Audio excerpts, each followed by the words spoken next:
खुलुमबाय आं सिबिरानि ब्रह्म नोंथांमोननिसिम फिन आं सानसेयारि खौरां लानानै फैबावबाय नोंथाङा जुदि चेनेलाव गोदानबा सानफ्रोमबो फुंनि समाव खौरां मोननो थाखाय एसबी बड' निउज चेनेलखौ साबस्क्राइब खालामनानै ला नोंथाङा बे चेनेलाव सानफ्रोमबो फुंनि समाव खौरां मोननो हागोन।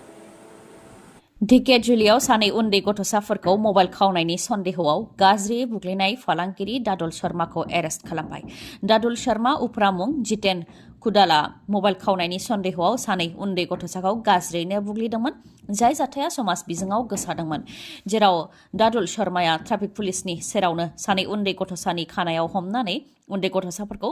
जेराव मेराव बुनायनि अनगायैबो सोबादों आरो उन्दै गथ'सानि आथोनावबो जोदोंमोन, जायजों गोब्राब जोखोम जानो गोनां जादोंमोन उन्दै गथ'साया। बे गाज्रि बुग्लिनाय जाथायखौ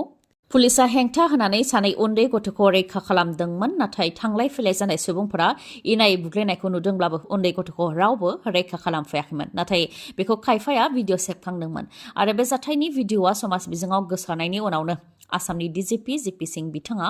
दायनिगिरि दादुल शर्माखौ एरेस्ट खालामनो बिथोन होनायलाय लोगोसे आदिबासि फरायसा आफादाबो दादुल शर्मानि हेंथायै ढेकियाजुलि पुलिस थानायाव गसर होनाय लेखायै दा उन्दै गथ'साफोरखौ गाज्रि बुग्लिग्रा दादुल शर्माखौ एरेस्ट खालामबाय। हाथाय बाजाराव मैगं थाइगं फाननाय बायदि सोरखारि साख्रिबो फानदों। आसाम सोरखारनि थार्ड ग्रेड साख्रिनि थाखाय 5 लाख रां आरो फर्थ ग्रेड साख्रिनि थाखाय 3 लाख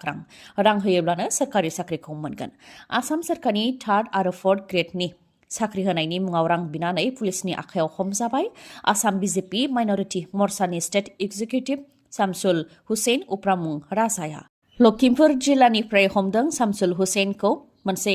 अडिअ' भाइरेल जादोंमोन, जाय अडिअ'नि गेजेरजों बिथाङा साख्रि होनायनि मुङाव थार्ड ग्रेड साख्रिनि थाखाय 5 लाख रां आरो फर्थ ग्रेड साख्रिनि थाखाय 3 लाख रां दाबिदोंमोन। बे अडिअ'आ भाइरेल जानायनि उनावनो लखिमपुरनि बिजेपि एमएलए मानब देखा बिथाङा बेनि सायाव नायबिजिरनो थाखाय लखिमपुर जिल्लानि पुलिसखौ बुंथिदोंमोन। बेनि उनावनो लखिमपुर पुलिसा शामसुल हुसैनखौ एरेस्ट खालामबाय। बिटिसिआव जेबो फोसावथाय होआलासे सिरियै फोरोंगिरिनि साख्रियाव थिसनखुमानायनि अजद होनानै खुद्रिदों बिटिसिनि टेट उथ्रिसारनाय बिथांमोना।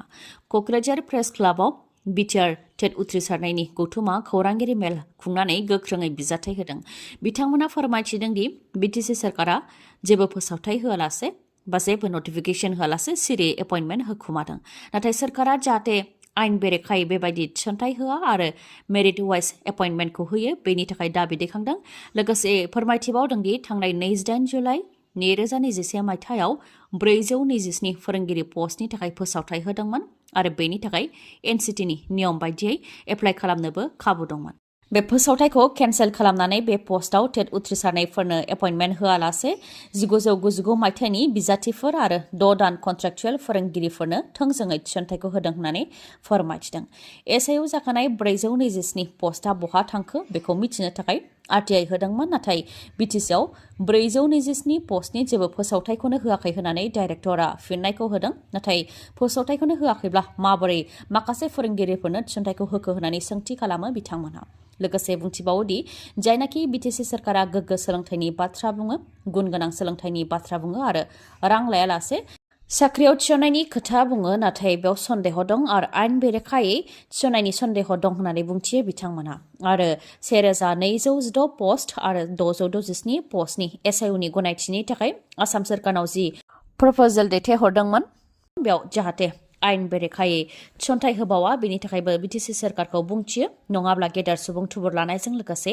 हाइकर्टनिबो हेफाजाब लानो गोनां जागोन होननानै बुंथियो बिथांमोनहा। नाथाय प्रमद बर' बिथाङा जेब्लानिफ्राय सोरखाराव फैदों अब्लानिफ्राय एसआइउनि खोथाखौ बुंबोगासिनो दं। एसआइउ मोनाखै होननानै बिथाङा बुंबोबाय थादों। नाथाय बिथाङा मानो एसआइउ लाबोनो हायाखै? थांनाय 2021 मायथाइयावनो 1216 पस्ट आरो 667 पस्टनि थाखाय एसआइउ गनायथिनि थाखाय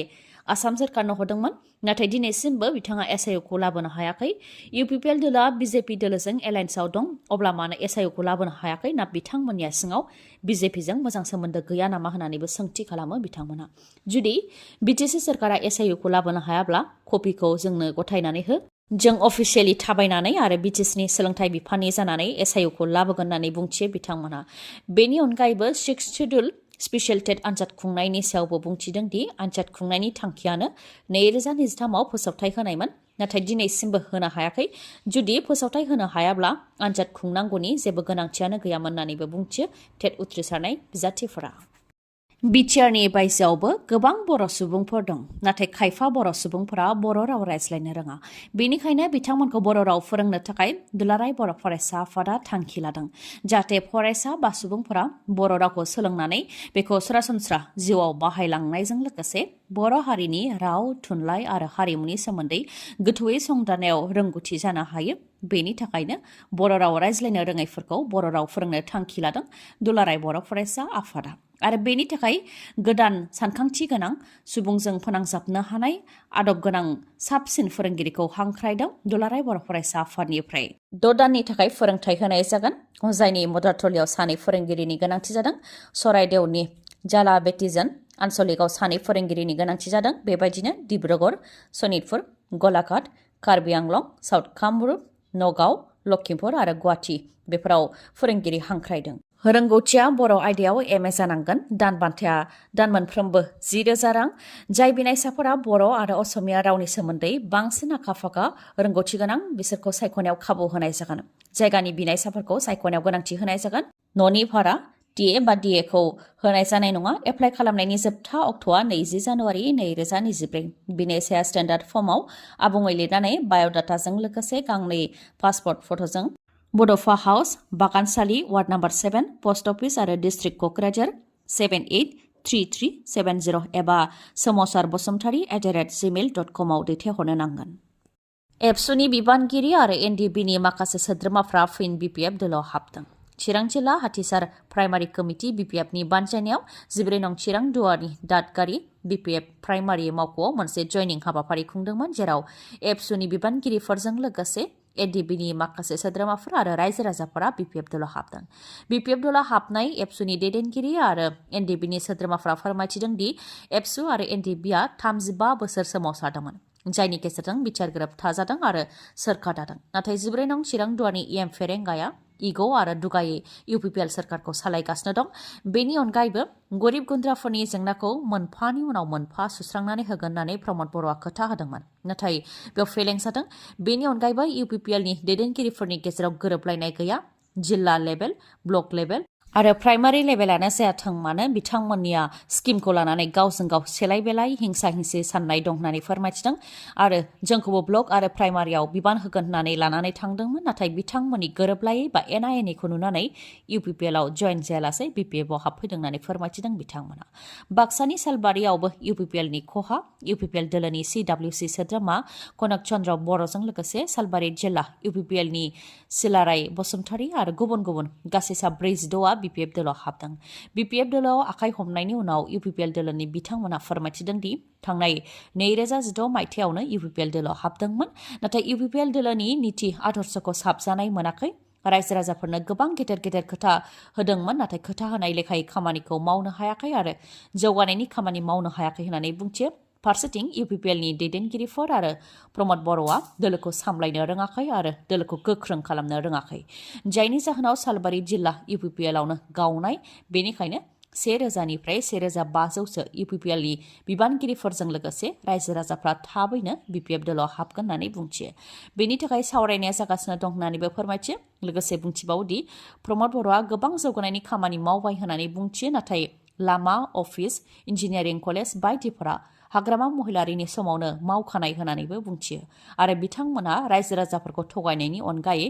जेबो खामानि मावनो हायाखै बेनिखायनो थगायग्रा सोरखारखौ मदद होनानै मा मुलाम्फा होनानैबो बुंथियो बिथांमोना क'क्राझारनि शान्तिनगरावबो बिजेपि आरो इउपिपिएलनिफ्राय 500आ बिपिएफ दोलोआव हाबदों क'क्राझार जिल्लायाव बिजेपिनिफ्राय दासिम 1,500आ बिपिएफ दोलोआव हाबफैबाय होननानैबो फोरमायथिदों आरो क'क्राझाराव बिजेपिखौ गैयै बायदि खालामगोन होननानैबो बुंथिदों बिपिएफ दोलोनिफ्राय मैदेर आरो मानसिनि गेजेराव जानाय दावहाया माब्ला जोबगोन फ्राय सानफ्रामबो सुबुङा मैदेरनि गाग्लोबनायजों जिउ खोमानो गोनां जादों गुबैयै जोंनि बिटिआर ओनसोलावबो मैदेरनि उदखारा फ्राय सानफ्रामबो जादों मैदेरनि गाग्लोबनायजों फ्राय सानफ्रामबो सुबुङानो जिउ खोमानो गोनां जादों आरो खायफाया न' बां आबादथिलि बायदिखौ सिलिंखार खालामजानो गोनां जाबोदों तामुलपुरनि बरनदियाव फिन मैदेरनि गाग्लोबनाय हाग्रानिफ्राय आदार नागिरनानै ओंखारबोनाय मैदेरा सानै आबादारिखौ गाथारनानै जिउ फोजोबदों मिथिहोनाय बायदिब्ला मोनानि समाव आबाद फोथारनिफ्राय न' फारसे फैदोंमोन बिथांमोनहा बेयावनो हाग्रानि मैदेरा बिथांमोननि सायाव गाग्लोबदों जायजों बिथांमोना थैनो गोनां जादों उनाव बिथांमोननि गोथै देहाखौ मुसलपुर फारसे पस्टमर्टेमनि थाखाय दैथायहरनाय जादों मैदेरनि गाग्लोबनायजों जिउ खोमानांनाय सानै आबादारिनि मुङा राजेश तिर्की आरो अजय मिन्स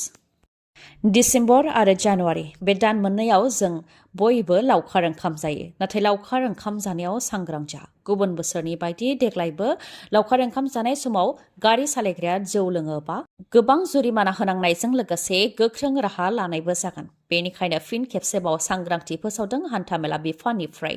गोजां बोथोराव 40% जाब्रबथायानो बाङो होननानै फोरमायथिदों हान्थामेला बिफाननिफ्राय जाब्रबथाय बांनायनि जाहोना जाहैबाय खुवा खुनाय आरो लावखार ओंखाम जानायाव जौ लोंनाय बेनिखायनो जाहाथे जाब्रबथाय जानाया खम जायो बेनि थाखायनो हान्थामेला बिफाननिफ्राय सांग्रांथि फोसावदों जाब्रबथायखौ जोंनि रायजोआव खम खालामनो थाखायनो ट्रेन्सपर्ट मिनिस्टाराबो दासान्दि आसामनि दाब दाब जायगाफ्राव सांग्रांथि होगासिनो दङ जौ लोंनानै गारि सालायनायखौ होबथानो थाखाय आरो जाब्रबथाय जानायखौ खम खालामनो थाखाय जायगा जायगा नायनायजों लोगोसे लावखार ओंखाम जाग्रा थावनियावबो सिग्रोमहैगोन होननानै मिथिहोदों गोजोन्थों खौरां बे गोजां बोथोरनि समाव नोंथाङा मटर साइकेल बा स्कुटि बायनो सानदोंबा नोंथांनि थाखाय गोजोन्थों खौरां चिरां जिल्ला काजलगावनि एमएमएच अट' हन्डा श'रुमा नोंथांमोननि थाखाय बायदि बायदि अफार लानानै फैदों गोथार बर'दिन सानजों लोब्बा लाखिनानै नोंथांमोननि थाखाय गेदेर अफार होदों एमएमएच अट' हन्डा श'रुमा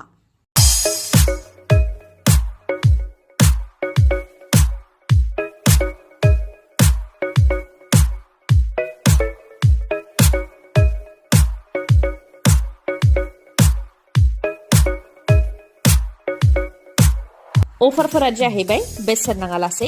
गंनै हेलमेट मोननो हागोन आरो गांसे कम्बलबो मोननो हागोन जायखिजाया मटर साइकेल बा स्कुटिखौ बायोबानो बे अफारखौ मोननो हागोन नोंथांमोनहा मिथिहोबावनाय नोंथाङा जुदि गोजाम मटर साइकेल बा स्कुटिखौ सोलायनानै गोदान मटर साइकेल बा स्कुटि बायनो सानदोंबा बेनिबो खाबु दं बे श'रुमाव लोगोसे ल'डाउन पेमेन्टआवनो मटर साइकेल बा स्कुटिखौ नोंथाङा मोननो हागोन गोख्रैनो नोंथाङा बेफोर खाबुखौ लादो नङाबा बेफोर खाबुआ बारा गोबाव समसिम थानाय नङा 25 डिसेम्बरसिमल' थागोन बे खाबुआ आबुङै मिथिबावनो थाखाय 9101037416 नङाबा 8720957824 बे नाम्बाराव कल हरनानै खौरां लाहरनो हागोन गोजोन्थों खौरांखौ जोबजासे नायनायनि थाखाय गोजोन्थों नोंथाङा जुदि खौरांखौ मोजां मोनदोंबा अन्नानै लाइक कमेन्ट आरो शेयार खालामनो दाबाव गोजोन्थों